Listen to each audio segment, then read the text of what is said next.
Bienvenue à la une de Paris-Saclay TV, la ligne 18. Après une année 2018 riche en actualité, elle est enfin sur les rails. Une convention foncière a été signée entre l'EPA Paris-Saclay et la Société du Grand Paris. Vous entendrez Thierry Dallard, c'est le président du directoire de la Société du Grand Paris. La mobilité sur votre territoire, c'est aussi Mobilab. Ce bâtiment vient d'être inauguré.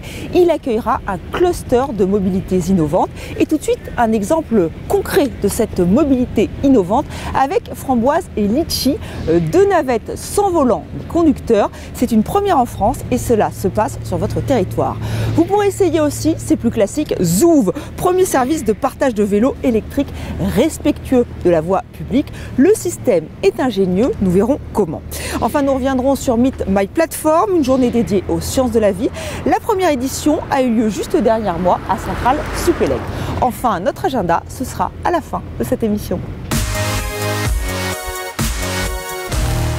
La ligne 18 est sur les rails, elle devrait être livrée dans un premier temps en 2026. Ce métro de 35 km va desservir 10 gares entre l'aéroport d'Orly et Versailles-Chantier. Il passera par Massy-Palaiseau et le plateau de Saclay.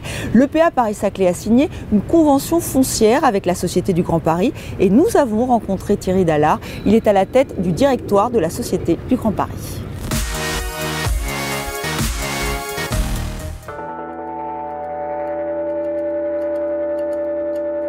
Cette convention, elle a principalement pour objectif de coordonner les acquisitions foncières des deux établissements publics, engagés tous les deux sur le même territoire, l'un pour réaliser la ligne 18 et l'autre pour réaliser les aménagements qui vont concrétiser le développement sur le plateau. Donc il était vraiment important qu'on puisse définir la méthodologie et puis les modes de détention des terrains, puisque l'objectif de la Société du Grand Paris, c'est de pouvoir notamment restituer à l'établissement public ceux qui n'auront pas été utilisés pour réaliser le métro. Et les premières dates sont celles qu'a données le Premier ministre dans sa feuille de route au mois de février dernier. Je rappelle que l'objectif de réalisation de la ligne 18 en totalité de Orly jusqu'à Versailles, c'est 2030, avec une échéance de 2027 pour la mise en service entre Orly et Saclay. Ce que nous avons proposé, c'est de réaliser une mise en service anticipée sur la section ou la sous-section entre Massy-Palaiseau, donc au niveau de la station du RER, jusqu'à Saclay, avec un horizon de 2026. Et donc les appels d'offres qui sont en cours, notamment le premier lot de génie civil, qui est l'un des trois principaux lots de cette ligne, est en cours de consultation dans cette perspective-là. Et ce marché devrait pouvoir être signé tout début de l'année prochaine, début 2020. Alors 2019 et 2020 vont être effectivement des années principalement consacrées au lancement des marchés. Il y aura évidemment des travaux, mais des travaux préparatoires qui s'inscrivent depuis quasiment l'enquête publique et le décret d'utilité publique de 2017 afin justement de préparer l'arrivée des chantiers principaux. Les travaux préparatoires, c'est quoi? C'est enlever et déplacer les réseaux divers et variés des concessionnaires en dehors de l'endroit où vous allez avoir par exemple une gare ou un ouvrage annexe. En 2019, il y aura un lancement important, c'est celui de marché, c'est celui du matériel roulant. Je rappelle que le matériel roulant en ligne 18 est légèrement différent de celui qui a été attribué l'an dernier pour les lignes 15, 16 et 17. Donc je dirais ce marché, donc l'appel d'offres sera lancé au printemps à peu près, matérialise de manière assez concrète le caractère irréversible de ce projet. On n'achète pas du matériel roulant si on ne fait pas le projet. Les autres marchés qui vont venir, il y en a un sur lequel j'insiste particulièrement parce que c'est celui qui finalement va être déterminant pour le calendrier de 2030 pour la mise en service jusqu'à Versailles. C'est tout le génie civil de Saint-Quentin devant le golfe national jusqu'à la gare de Versailles. L'objectif, c'est de pouvoir signer ce contrat au premier trimestre 2022 avec un lancement d'appel d'offres qui pourrait être lancé fin 2020. Voilà les principales dates en matière de calendrier. Cette ligne 18 desservira à terme le plus grand centre de recherche et de développement d'Europe. Un exemple parmi d'autres, le Mobilab, qui accueille à Versailles-Satory un cluster de mobilités innovantes. Ce site vient tout juste d'être inauguré. Connaissez-vous Framboise et Litchi? Ces deux navettes roulent sans conducteur ni volant. C'est une première en France et cela se passe sur votre territoire.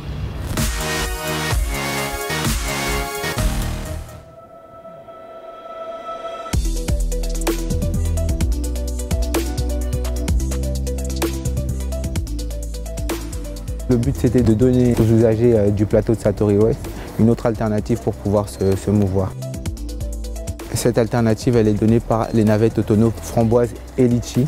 Ces navettes, elles sont accessibles à tous, à tous les usagers, à tous les visiteurs et les salariés du plateau. Ce service et ces navettes vont notamment desservir plusieurs arrêts. L'arrêt Nexter, l'arrêt PSA Motorsport, l'arrêt Arcus et enfin le Mobilab. Il y a tout d'abord une application qui va permettre de géolocaliser les navettes et donc de pouvoir également les commander. Il va y avoir également un steward qui va être à bord et qui va permettre notamment de pouvoir guider les différents usagers dans ce nouveau mode de transport.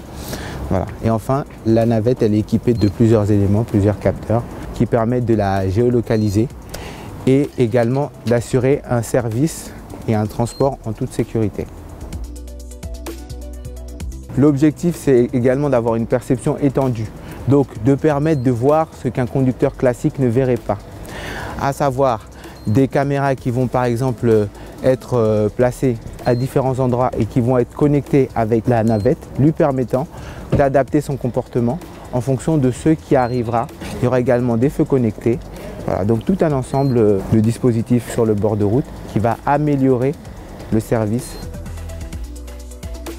Enfin, c'est une expérience qui va durer 18 mois et qui va permettre de comprendre les usages et donc les comportements des usagers par rapport à ce nouveau mode de service.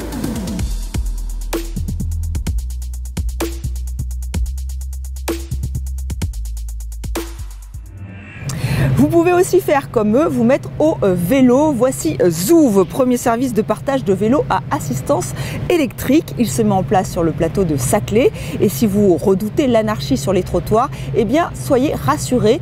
Tout a été fait, tout a été pensé pour le stationnement de ces deux roues. Le système est ingénieux. Regardez.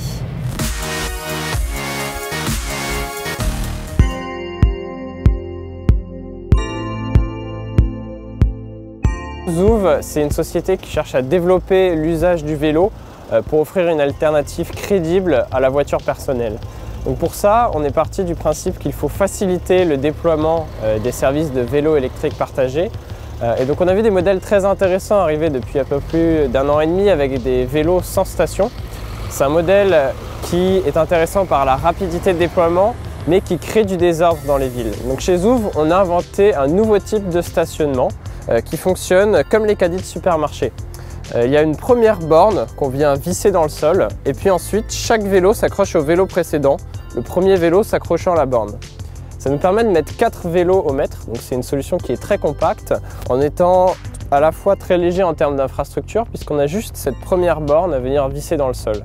Donc ça nous permet de lancer facilement sans demander d'argent à la collectivité, c'est nous qui supportons le coût de l'installation de ces stations, et d'offrir une seule station pour structurer le parking dans les lieux denses, sachant que dans les lieux moins denses, sur lesquels on peut se permettre de garer les vélos sans station, on va le permettre. Et c'est via l'application mobile qu'on va expliquer à l'utilisateur quand est-ce qu'il doit remettre le vélo en station, quand est-ce qu'il peut laisser le vélo hors station.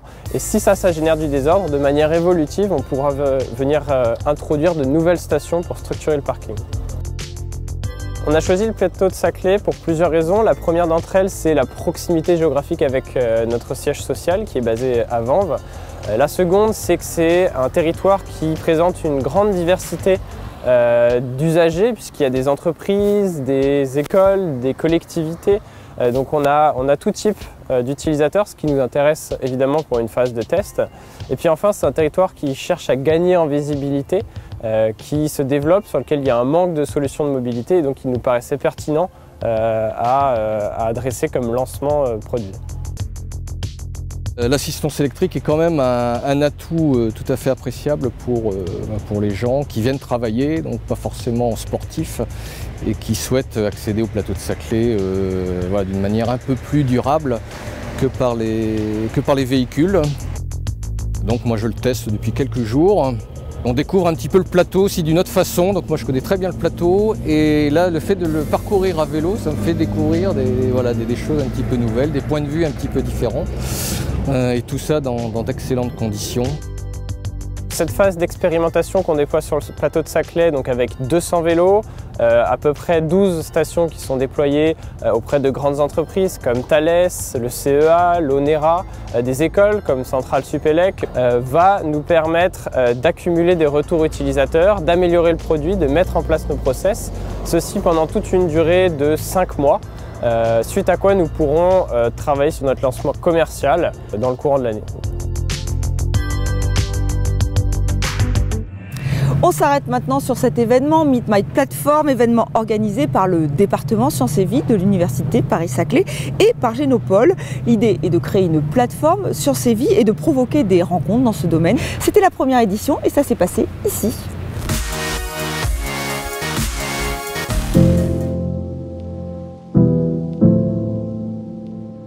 Nous sommes heureux du succès de cette première journée Meet My Platform qui est réalisée à Centrale Supélec. Première journée dédiée aux plateformes technologiques de sciences de la vie que Génopole a organisée depuis 5 années consécutives. Et fort de cette expérience, nous nous sommes rapprochés du département sciences de la vie de l'Université Paris-Saclay pour mettre en place cette journée qui est dédiée donc aux plateformes technologiques dans le domaine des sciences de la vie et notamment pour créer des interactions entre les académiques et les industriels. Une plateforme technologique, c'est le regroupement à un endroit unique de compétences, savoir-faire et d'équipements à la pointe de la technologie dans le domaine des sciences de la vie.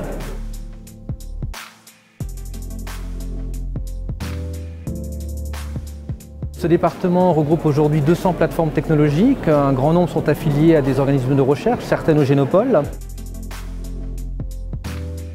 Le programme de la journée comprend plusieurs actes. Le premier acte était une introduction faite par le directeur du département sciences de la vie, puis par un acteur du Génopole. Le deuxième acte était une table ronde où 3 industriels renommés et bien connus du monde industriel se sont présentés, Servier, Danone et Anterom. L'acte 3 était une présentation des typologies les plus importantes de ces plateformes, comme l'imagerie ou la génomique. Et le quatrième acte est ce que vous voyez derrière moi, à savoir tous ces stands avec 84 plateformes présentes, des industriels présents. Cet après-midi, on laisse la place aux plateformes technologiques pour qu'elles puissent rencontrer les autres plateformes du territoire, qu'elles puissent créer une vraie communauté sur Paris-Saclay des plateformes sciences de la vie. Et on invite également des industriels à venir les rencontrer pour ouvrir un peu ces plateformes et donner accès à leur expertise à ces industriels. Donc on en a plus de 30 qui sont présents aujourd'hui. Donc aujourd'hui c'est libre cours à ces plateformes en espérant que les échanges soient productifs. Nous en tout cas, côté Université Paris-Saclay et Génopole, on n'en doute pas et on est très fiers d'accueillir tout ce monde aujourd'hui.